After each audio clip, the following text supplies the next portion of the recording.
மாவட்டம் அறந்தாங்கி அருகே பாலியல் வன்கொடுமை செய்யப்பட்டு கொலை செய்யப்பட்ட இஸ்லாமிய வீட்டிற்கு நேரடியாக சென்று ஆறுதல் கூறி நடந்தவற்றை கேட்டறிந்தார் விடுதலை சிறுத்தையின் கட்சியின் மாநில துணை பொதுச் செயலாளர் வன்னியரசு. புதுக்கோட்டை மாவட்டம் அறந்தாங்கி அருகே காருண்யா மேந்தல் கிராமத்தில் கடந்த 14/7/2025 இரவு அதே கிராமத்தைச் சேர்ந்த பர்வீன் பானு என்ற பெண் தன்னுடைய காணாமல் போன மாட்டை தேடி சென்றுள்ளார். வெகு நேரமாகியும் வீடு திரும்பாத பர்வீன் பானு உறவினர்கள் இரவு முழுவதும் அவரை தேடி பார்த்த பின் காலை அவர் கண்மாயில் பிணமாக கிடந்ததை கண்டு அதிர்ச்சி அடைந்தனர். மேலும் இது சம்பந்தமாக ஆவடியார் கோவில் காவல்துறையினருக்கு தகவல் வழங்கப்பட்டும் புதுக்கோட்டை மாவட்ட காவல் கண்காணிப்பாளர் சம்பந்தப்பட்ட இடத்தில் ஆய்வு பணியை மேற்கொண்டு விசாரணை நடத்தியதில் ஒரு நபரை கைது செய்து சிறையில் அடைத்துள்ளனர். இந்நிலையில் பர்வீன் பானு பாலியல் வன்கொடுமை செய்யப்பட்டு கொலை செய்யப்பட்டதை உறுதி செய்தனர். காவல்துறையினர் மேலும் பர்வீன் பானு இல்லத்திற்கு இன்று வருகை புரிந்து விடுதலை சிறுத்தை கட்சியின் தமிழ்நாடு மாநில துணை பொதுச் செயலாளர் வன்னியரசு பர்வீன் பானு குடும்பத்தினரிடம் நடைபெற்ற விவரங்களை கேட்டறிந்து ஆறுதல் கூறினார். மேலும் பர்வீன் பானுவின் 2 மகள்கள் தின்சா பானு, சவுன் நவ்பியா ஆகியோருக்கு ஆறுதல் கூறியும் நிகழ்வில் பங்கேற்ற வன்னியரசு இந்நிகழ்வில் விடுதலை சிறுத்தை கட்சியின் வடக்கு மாவட்ட செயலாளர் இளமதி அசோகன், மேற்கு மாவட்ட செயலாளர் வழக்கறிஞர் வெள்ளை நெஞ்சன், தெற்கு மாவட்ட செயலாளர் தமிழ்ச்செல்வன் உள்ளிட்ட விடுதலை சிறுத்தை கட்சியினர் உடனிருந்தனர்.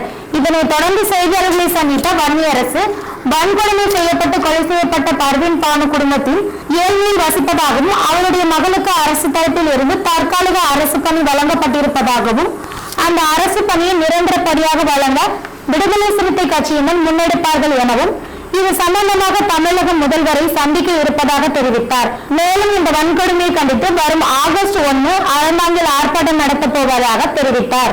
உடையார் கோவில் ஒன்றியம் காருண்யா நேந்தல் கிராமத்தில் கடந்த 15ஆம் தேதி சகோதரி பர்வீன் பானு அவர்கள் சமூக விரோதிகளால் பாலியல் வன்முணர்வு செய்யப்பட்டு படுகொலை செய்யப்பட்டிருக்கிறார்.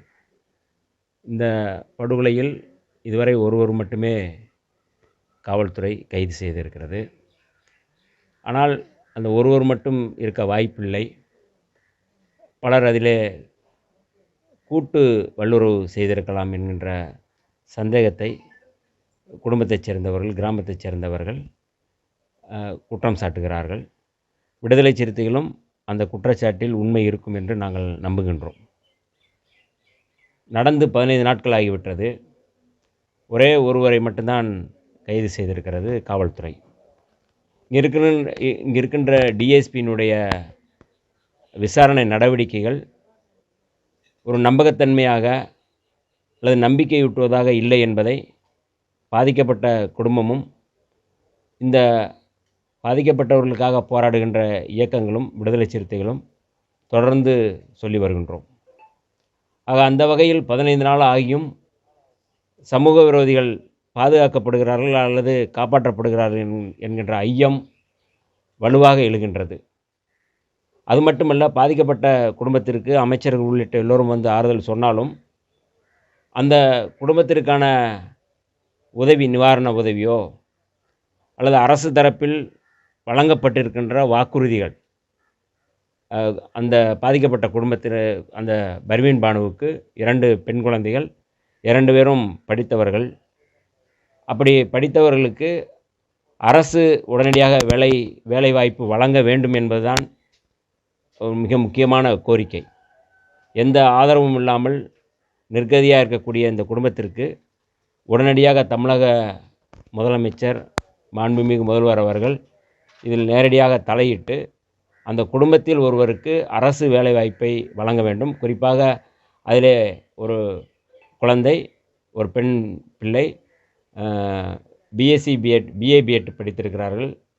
அவர்களுக்கு ஏற்கனவே அவர்கள் வந்து ஆசிரியர் வேலை அரசு பள்ளியிலே ஒரு டெம்பரவரியாக பணி செய்து கொண்டிருக்கும் பொழுது அவர்களுக்கு அதை நிரந்தரப்படுத்த வேண்டும் என்கின்ற கோரிக்கையும் வைக்கிறார்கள். அந்த கோரிக்கை நியாயமானது என்பதை விடுதலை சிறுத்தைகள் உணர்ந்து அந்த கோரிக்கையை ஏற்று மாண்புமிகு முதல்வர் அவர்கள், பள்ளி கல்வித்துறை அமைச்சர் எல்லோரும் இணைந்து அவர்களுக்கான அந்த அரசு வேலையை வழங்க வேண்டும். ஒன்று.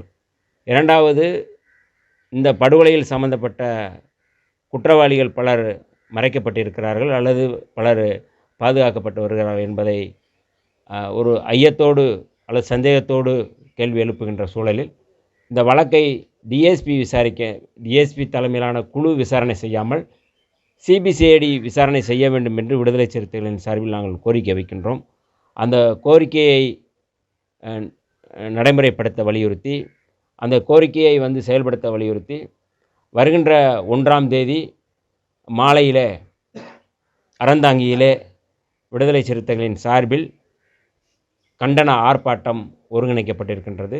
இந்த கண்டன ஆர்ப்பாட்டத்தில் ஜமாத் தலைவர்கள், எஸ்டிபிஐ, மனிதநேய மக்கள் கட்சி, இந்திய யூனியன் முஸ்லீம் லீக் உள்ளிட்ட அத்தனை கட்சிகளும் இதில் பங்கேற்று இந்த கோரிக்கையை வெற்றி பெற வைக்கும் வரை எங்களுடைய போராட்டம் தொடரும் என்று நாங்கள் சொல்ல